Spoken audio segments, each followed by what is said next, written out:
বিরোধী অভিযানে কাছাড় পুলিশের বৃহৎ সাফল্য। 7 কোটি টাকার মাদক উদ্ধার করল কাছাড় পুলিশ। শিলচরের পৃথক দুটি স্থানে অভিযান চালিয়ে 10,000 ইয়াবা ট্যাবলেট সহ 572 গ্রাম হেরোইন বাজেয়াপ্ত। সেই সাথে এক পাচারকারীকেও আটক করেছে পুলিশ।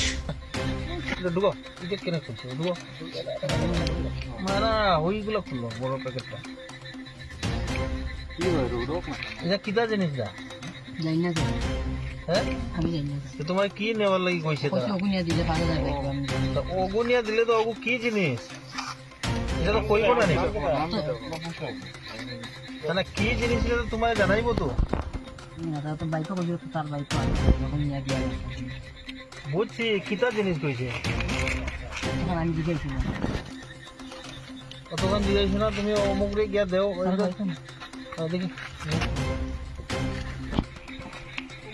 মঙ্গলবার কাছাড় পুলিশ সুপার কার্যালয়ে সাংবাদিক সম্মেলন করে পুলিশ সুপার নোমাল মাহাতো তিনি ড্রাগস বিরোধী অভিযানের কথা বিস্তারিত জানাতে গিয়ে বলেন, সোমবার রাতে গোপন সূত্রের খবরের ভিত্তিতে ড্রাগসের বিরুদ্ধে অভিযানে নেমে শিলচর শহরের পার্শ্ববর্তী অঞ্চল কনকপুর দ্বিতীয় খণ্ড এবং শিলচর রামনগর সহ সোনাই অঞ্চল থেকে বৃহৎ পরিমাণে ইয়াবা ট্যাবলেট সহ মাদক উদ্ধার করা হয়েছে। সোনাই অঞ্চল থেকে 44টি সাবানের বাক্সে 572 গ্রাম হেরোইন সহ 10,000 ইয়াবা ট্যাবলেট বাজেয়াপ্ত করা হয়। সেই সাথে কাছাড় পুলিশ AS11U 7249 নম্বরের একটি বাইক সহ ড্রাগস পাচারকারী সোনাই নতুন রামনগরের বাসিন্দা আক্তার হোসেন বড়ভূয়াকে আটক করে হেফাজতে নিয়েছে। বাজেয়াপ্ত করে নেশাজাতীয় দ্রব্যের বাজার মূল্য 7 কোটি টাকা হবে বলে জানিয়েছেন কাছাড়ের পুলিশ সুপার নোমাল মাহাতো। আটক করা ড্রাগস পাচারকারীকে পুলিশ জোর কদমে জিজ্ঞাসাবাদ চালিয়ে যাচ্ছে এবং ওই ড্রাগস ব্যবসায়ীর কাছ থেকে অন্য কোনো কেউ জড়িত থাকলে তাকেও তদন্তের আওতায় আনা হবে বলে জানিয়েছেন পুলিশ সুপার নোমাল মাহাতা। নিচাযুক্ত সামগ্ৰী বা ড্ৰাগছৰ বিৰুদ্ধে আমাৰ যি অভিযান আছে অব্যাহত আছে। অসমৰ মাননীয় মুখ্যমন্ত্ৰী ডাঙৰীয়াই অসমখনক ড্ৰাগছ মুক্ত কৰিব বিচাৰিছে আৰু এই তেখেতৰ যি মটো আছে তাক সাৰোগত কৰি আমি নিয়মিতভাৱে আমাৰ এই ড্ৰাগছৰ বিৰুদ্ধে অভিযান আমি চলাই গৈছোঁ আৰু বিগত দিনতো আমাৰ ড্ৰাগছৰ বৃহৎ পৰিমাণৰ আমাৰ ড্ৰাগছৰ চিজাৰ আছে। এই অভিযানৰ এক বিশেষ অংশস্বৰূপে যোৱা নিশা আমি দুটা আমাৰ বিশেষ অভিযান চলিছিলে। এটা অভিযান শিলচৰ টাউনৰে ৰামনগৰ অঞ্চলত চলিছিলে আৰু দ্বিতীয়টো অভিযান আমাৰ সোনাই অঞ্চলৰ নতুন ৰামনগৰ আৰু আনটো যিটো অভিযান আছিলে সেইটো কনকপুৰ পাৰ্ট 2 শিলচৰ টাউনৰ অঞ্চলতে এই অভিযান দুটা চলিছিলে। আৰু এই দুটা অভিযানত আমি বৃহৎ পৰিমাণৰ নিচাযুক্ত সামগ্ৰী বা ড্ৰাগছ আমি জব্দ কৰিবলৈ সক্ষম হৈছোঁ। প্ৰথমটো অভিযানত যিটো শিলচৰৰ কনকপুৰৰ যিটো অভিযান চলিছিলে তাত আমি 44টা চব কেছেছ মানে চাবোনৰ বাকচত আমি suspected to be narcotic substance heroin আমি জব্দ কৰিবলৈ সক্ষম হৈছোঁ। আৰু ইয়াৰ যিটো ৱেইট আছে, ইয়াৰ যিটো ওজন আছে 572 গ্ৰামছ আমি এই নিচাযুক্ত সামগ্ৰী জব্দ কৰিবলৈ সক্ষম হৈছোঁ।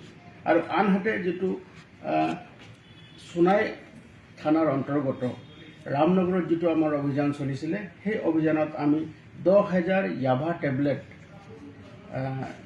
নিচাযুক্ত সামগ্ৰী জব্দ কৰিবলৈ আমি সক্ষম হৈছোঁ। আৰু গোটেই অভিযান কালত আমি এজন ব্যক্তিক আমি এৰেষ্ট কৰিছোঁ। তেওঁ হ'ল আক্তাৰ হোসেন বৰভূঞা, ছান অফ মহম্মদ তাজুদ্দিন বৰভূঞা, নতুন ৰামনগৰ পাৰ্ট 1 সোনাই। এই ব্যক্তিজনক আমি এৰেষ্ট কৰিছোঁ আৰু তাৰ লগতে এই নিচাযুক্ত সামগ্ৰীখিনি কঢ়িওৱাৰ কাৰণে এখন বাইক ব্যৱহাৰ হৈছিলে। সেই বাইকৰ নাম্বাৰ হৈছে AS11U 7249। এই বাইকখন আমি জব্দ কৰিবলৈ সক্ষম হৈছোঁ। আৰু তাৰ লগতে এই যি অভিযান আমাৰ চলিলে অভিযান কালত বিভিন্ন অঞ্চলত তেওঁলোকৰ ফৰৱাৰ্ড লিংকেজেছ আৰু বেকৱাৰ্ড লিংকেজেছ লৈ বৰ্তমানলৈকে আমাৰ অভিযান অব্যাহত আছে। আৰু এই যিখিনি নিচাযুক্ত সামগ্ৰী আমি জব্দ কৰিলোঁ তাৰ ব্লেক মাৰ্কেটত বা চোৰাং বজাৰত তাৰ আনুমানিক মূল্য প্ৰায় 7 কোটি টকা আৰু এই যিখিনি অভিযান কালত আমি জব্দ কৰা সামগ্ৰী আছিল তাই সেই সামগ্ৰীখিনি আমি আইনগতভাৱে জব্দ কৰিছোঁ আৰু তাৰ পৰৱৰ্তী পৰ্যায়ৰ আইনগত ব্যৱস্থা ল'বৰ কাৰণে আমি ব্যৱস্থা গ্ৰহণ কৰিছোঁ। আৰু ইয়াৰ লগতে আমাৰ যি এই নিচাযুক্ত সামগ্ৰীৰ বিৰুদ্ধে যি অভিযান আছে এই অভিযান অহৰহ আমাৰ চলি থাকিব আৰু প্ৰাৰম্ভিক যি তদন্ত আমাৰ চলিছে প্ৰাৰম্ভিক তদন্তৰ পৰা এই কথা গম পোৱা গৈছে যে এই নিচাযুক্ত সামগ্ৰীখিনি চুবুৰীয়া ৰাজ্যৰ পৰা আমাৰ জিলাৰ মাধ্যমেদি বহিৰাজ্যলৈ লৈ যোৱাৰ তেওঁলোকৰ পৰিকল্পনা আছিলে। গতিকে আমি যি খবৰ পালোঁ সেই খবৰৰ ভিত্তিত আমি সেই বিশেষ অভিযান আৰম্ভ কৰিলোঁ আৰু সেই অভিযান কালতে আমি নিচাযুক্ত সামগ্ৰীখিনি জব্দ কৰাৰ লগতে সৰবৰাহকাৰীক জব্দ ধৰিবৰ কাৰণে আমি সক্ষম হলোঁ। সংবাদ এই পৰ্যন্তই, ফিৰছি পৰবৰ্তী অন্যান্য আপডেট নিয়ে, সাথে থাকুন। ধন্যবাদ।